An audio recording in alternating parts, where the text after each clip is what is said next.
આપણી ભારતીય જનતા પાર્ટીના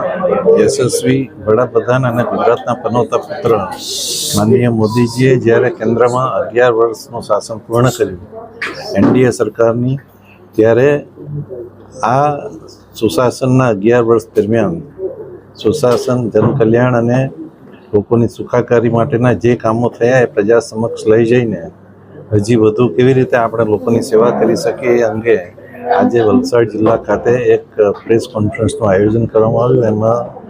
સાંસદ અને દંડક શ્રી ધવલભાઈ, જિલ્લા પ્રમુખ હેમંતભાઈ અને ડાંગના પ્રમુખ શ્રી કિશોરભાઈની આગેવાની હેઠળ આજે પ્રેસ વાર્તા યોજાઈ. એમાં 2001થી માંડીને 2025 સુધી મોદી સાહેબે જે રીતે ગુજરાત અને દેશની સેવા કરી છે અને દેશની સેવા કરવામાં પણ ગુજરાતનું જે ગૌરવ વધાર્યું છે અને દેશના વિકાસમાં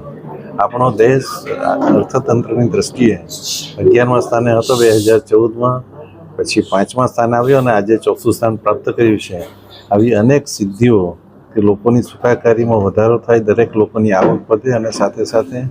આપણો યુવાન સમગ્ર દુનિયામાં પોતાનું કૌશલ્ય બતાવી શકે એ માટે અનેકવિધ યોજનાઓ જેવી કે સેમિકન્ડક્ટર સમગ્ર તાઇવાન સિવાય ફક્ત ઇન્ડિયામાં બનવા જઈ રહી છે. આ ડિસેમ્બર સુધીમાં એનું પ્રોડક્શન ગુજરાતમાં થશે. આવી અનેકવિધ યોજનાઓ જ્યારે મોદી સાહેબે વિશ્વ ફલક ઉપર બતાવી છે અને આપણા દેશને એક શાંતિપ્રિય રાષ્ટ્ર તરીકે અને આતંકવાદને ખતમ કરવા માટેનો જે એક સંદેશ સમગ્ર વિશ્વને આપ્યો છે અને પાકિસ્તાનને આપ્યો છે, આવા અનેકવિધ કામો જ્યારે આ સરકાર કરે છે ત્યારે આપણે સૌ પત્રકાર મિત્રો, દરેક મીડિયા, દરેક નાગરિક જાણે છે, તો આપણે આ વાતને વાગોડીને વધુ કેવી રીતે આપણે વધુ સારી રીતે આગળ વધી શકીએ એના માટે આ પ્રેસ મીટનું આયોજન.